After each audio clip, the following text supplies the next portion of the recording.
And the one time I don't have a guest on some other coast. Hello, everyone. How are you today? I just want to introduce myself. My name is JP Adkins. I'm with the lovely Sabrina Purdue Adkins, my mother. And we're just going to give a little bit of talk. We have, obviously, I grew up with her. And did he really grow up? yeah, I may have grown up with her. Also, Ted's here because he's not too far from me ever, and just want to kind of get some thoughts and feedback from you guys and from us about Oprah's show Belief. And it's interesting to me. I thought this would be interesting to talk with you, Mom, because we do have such different beliefs in general. Although I grew up with a lot of very Christian beliefs and very deep Christian beliefs, and I have kind of moved away from that. And as you have stayed closer to a conservative lifestyle, so I think it'd be interesting to have you here with me, kind of talking back and forth and seeing how you thought, what your thoughts were, and how this show has, what you got from it. Actually, in all the different religions or spiritual beliefs, whatever you may call it, they have all had one force that was guiding them, and that was one, the desire to find the spiritual belief, whether it be God or whether as the last tribe, we'll say, was presented on the Beliefs broadcast tonight. This religion I didn't know much about, the Aboriginals, and I was really surprised that it lasted. It's been around for 50,000 years, and they believe that through song, we have the creation. And that one was the one that really surprised me when we were talking about the young girl who was raped. I've been taught that God has created you perfectly after his own image. And you have no flaws. You're completely flawless in his eyes. And it hurt me to think that because she was raped, that she felt that she was flawed. But it also blessed me because she was reaching out to God and was baptized. And the joy on her face, that in itself was the most touching of the whole night, that she realized that we're all worthy of God's love. Yeah. All worthy, no matter what. The girl from Chicago, I want to say her name was Teresa. I could be wrong, but she was a Indian practicing Hindu, and she was working, had a very good job, was prosperous, but she felt something was lacking because her family believed and had a strong belief in Hinduism, and she set out to find out. To me, it was like, what was wrong with her for not feeling that same belief that the rest of her family felt. And so she, proceeded to go overseas and to the Congo River, I want to say, Kanji River. And it's the largest gathering, and this is something else that surprised me, the largest gathering of human beings in one place in one time. And what they do is they go again to be baptized in the water. And they basically, it's a yearly event that once they're baptized in the water, they're how do I put it? They're free from sin for the next year. Yeah. And so the following year they're going to they go back. Okay. Now the way I was taught is I was 16 when I was baptized. Mm-hmm. And as with you, I was yeah. I was taught that you didn't, and with the Aboriginal, the leader of the tribe, if I want to go back here for a minute, the leader of the tribe was dying. So he wanted his grandson to carry on as the leader. And so he was teaching him songs and dances to, and nothing has ever been written about the Aboriginals' religion and spiritual birth. It was all in their minds. And so I lost where my point was going there. But he made that choice for his grandson. Yeah. And when I was growing up and when you were growing up, and I always thought and believed wholeheartedly that before you get baptized, that you should know what you're doing. Mm-hmm.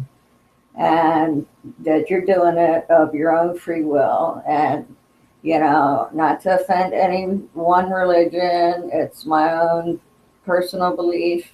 Mm-hmm. Even babies that get christened, mm-hmm. I don't believe in that, because again, a baby doesn't know what's going on. I believe all babies are innocent mm-hmm. in God's eyes. So, there's a lot of different religions, but they all came down except for the Aboriginals. And I'd like to delve into that more at another time. But they all believed in the cleansing mm-hmm. of your body with water. And so, and in my opinion, I could take my granddaughter, who is 1, and put her in the sink and, do the sprayer over her, mm-hmm. and she'd be baptized. But is that the right way? No, it's not the right way. But neither is the sprinkling on, the babies that are 6 months old, in my eyes, because you don't know what you're doing. You're searching for that spirituality. And at that young age, it's really hard to understand. And right now, my 10-year-old granddaughter is going through classes to be saved. Her next step would be to get baptized, as you know. Mm-hmm. That makes me very proud, because I feel like just as the grandfather wanted to pass on his religion to his grandson, I'm able to pass my religion down to you and to the other kids, and in turn, they're teaching their children, at least some form of religion, and generally mine, but but the discussions have come up, with all the different kids and the different religions, and personally for myself, when I was baptized, I came out a new person. Right now, as you know, our family's had a hard time. It doesn't mean for me to go and get baptized again, because once you're baptized, you're baptized. Mm-hmm. It doesn't mean that God is, because all these thoughts go through your head when you're grieving, that God has forgotten me. And when I feel unworthy, I know, because of the way I was taught, that God is the only way. And being baptized, being loved, having that deep love. You've seen me over and over, especially recently, reading every kind of spiritual literature I can get my hands on, so I guess it would all boil down to your culture, where you were raised. If you're an American, if you're, the girl from Chicago, Mm-hmm. That was on the show tonight, she kept looking for that spiritual. She couldn't find it. She didn't understand it. It wasn't hitting her. And so she went, took her job, lost her job, or not lost her job, but quit her job, packed up, and went to find her spirituality. Mm-hmm. And when she got there, she still didn't feel the same excitement and the joy that everybody else was displaying. And she came upon a kind gentleman, and she was able to talk to him. And he said that once you hit the water, and they called the river the goddess. Mm-hmm. And he said, once you meet the goddess, you will know, you will feel it.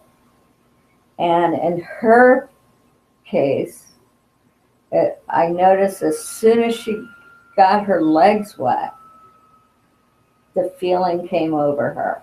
Yeah. That it meant something, and she's going to have that with her forever. Mm-hmm. And in all actuality, everybody should have some kind of higher power. With me, it's God, that. But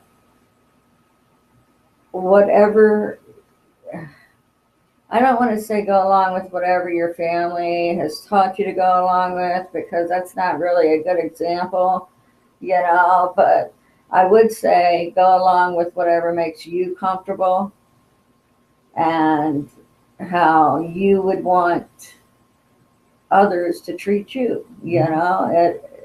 A lot of it comes down to, treat others as you would like to be treated. Yeah. Instead of, you can't say that you're a Christian and go out and rob a bank, and then tomorrow morning you're still a Christian.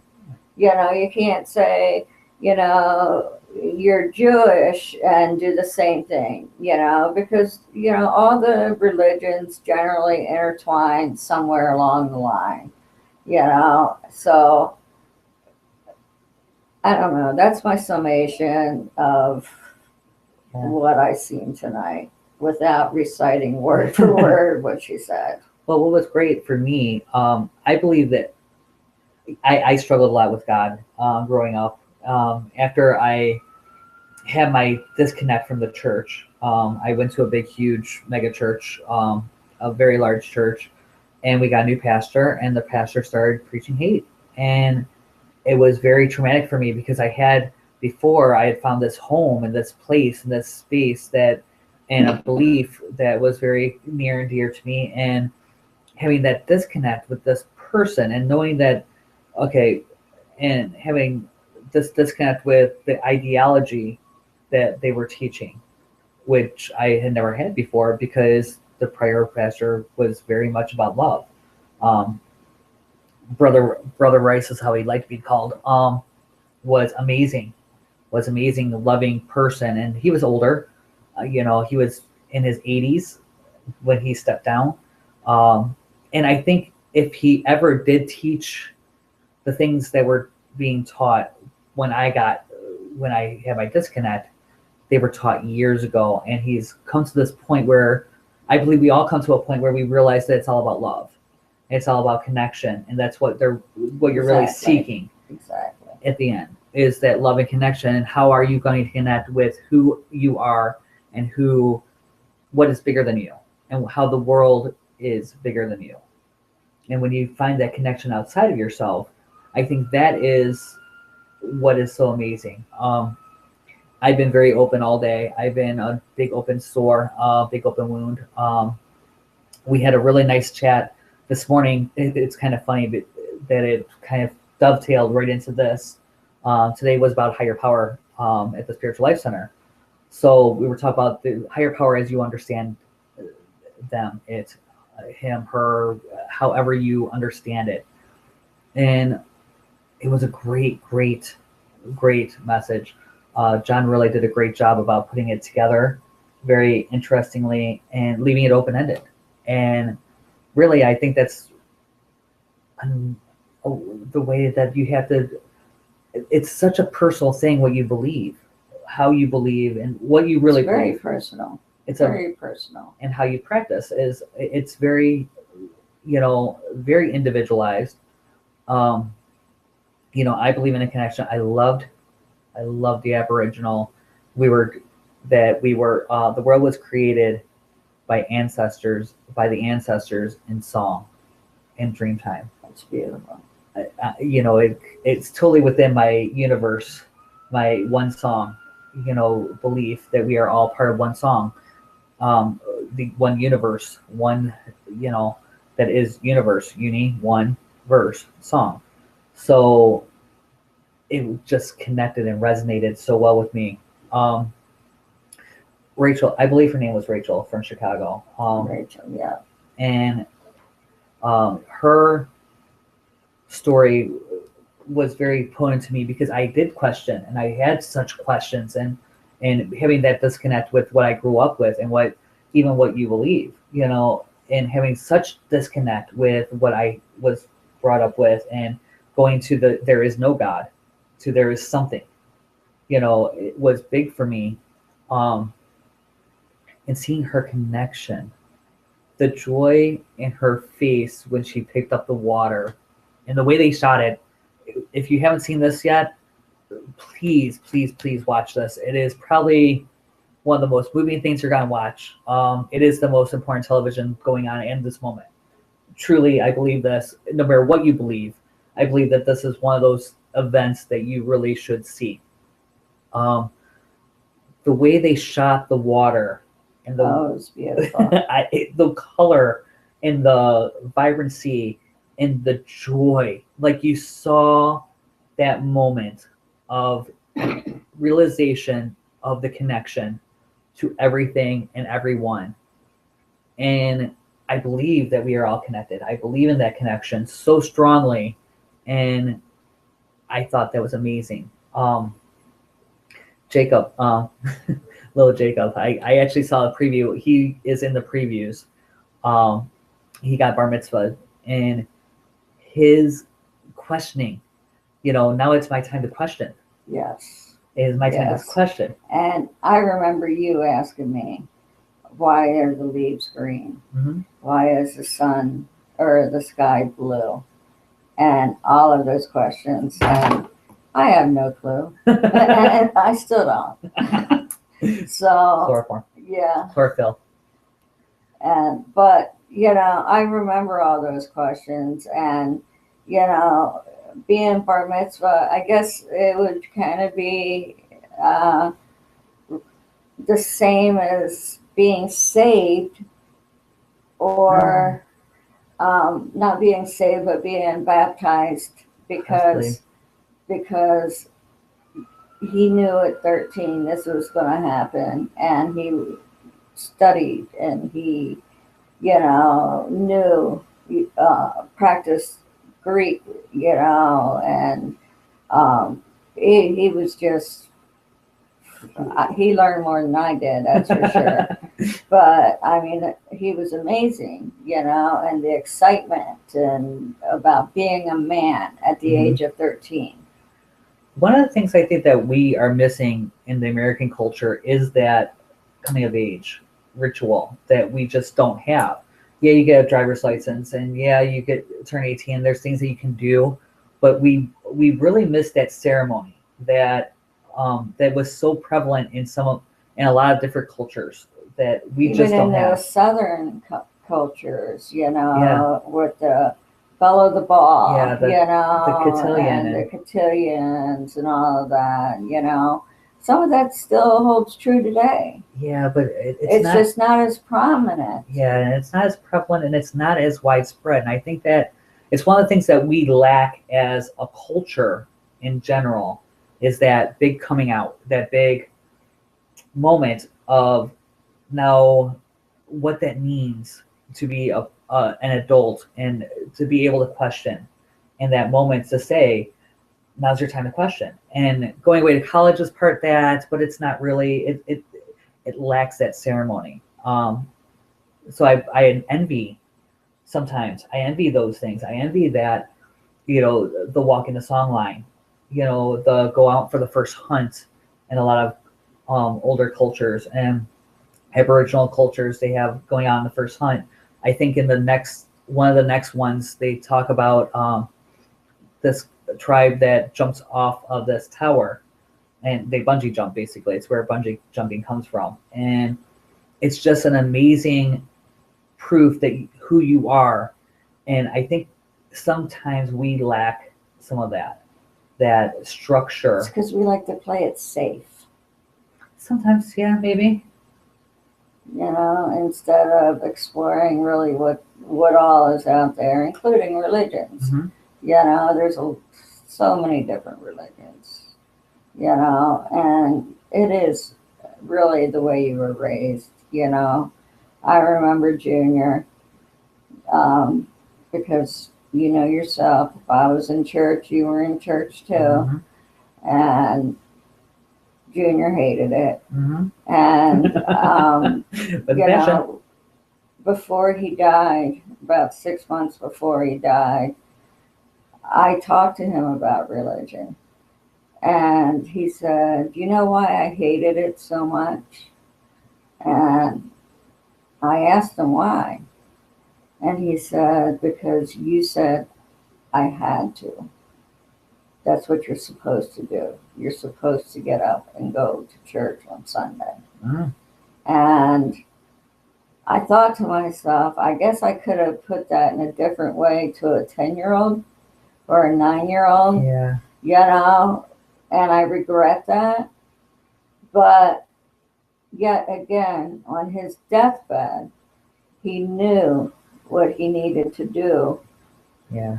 To make not only me happy, but Joyce happy. Yeah. And that was to pray and repent, and so that we could see him again in heaven. So,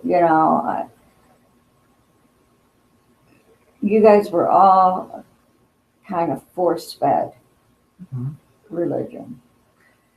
And just like we were force-fed, just not as bad as you got, or we were force-fed worse than what you guys were, and I reveled in that a lot.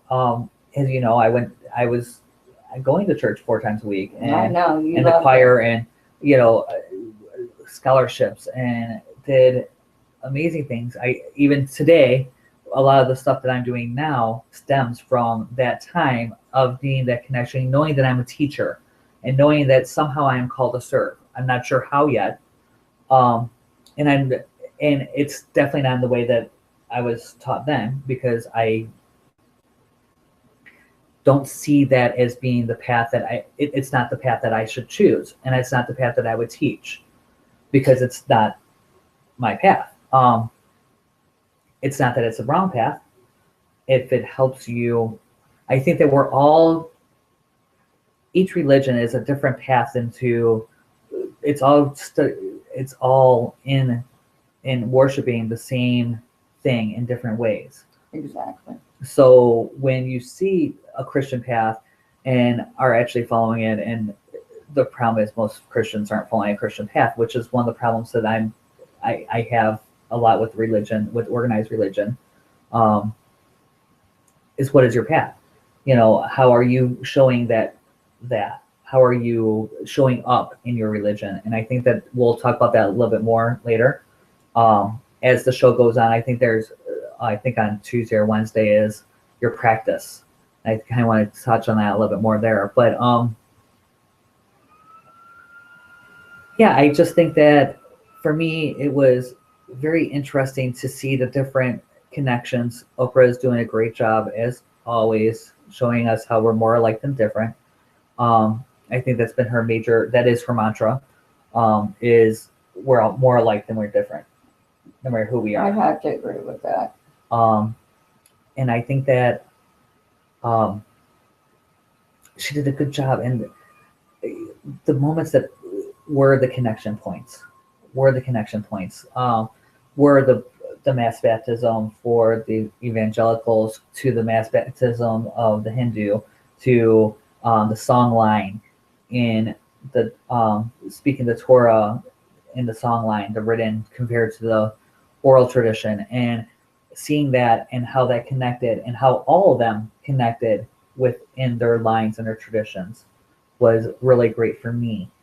And that one song, and connecting, we're all a part of that one song, and that connection is what makes us stronger. The more we separate ourselves, I think, is when it just falls apart. I agree. So, it was a very enlightening broadcast. Mm-hmm. I'm looking forward to seeing what's next. Me too. And if you guys want to see John's talk that from this morning from the Spiritual Life Center, I'll have it up later on tonight or tomorrow. Check it out tomorrow. It's going to be at spiritualdetroit.com. I will be around for text, send me messages here. I will be definitely talking. I'd be happy to talk. And Mom's here, so I can definitely let her know if she doesn't see the message. And thank you for chatting with me. I really do enjoy speaking with you. It was nice. It was interesting. Yeah. It was interesting.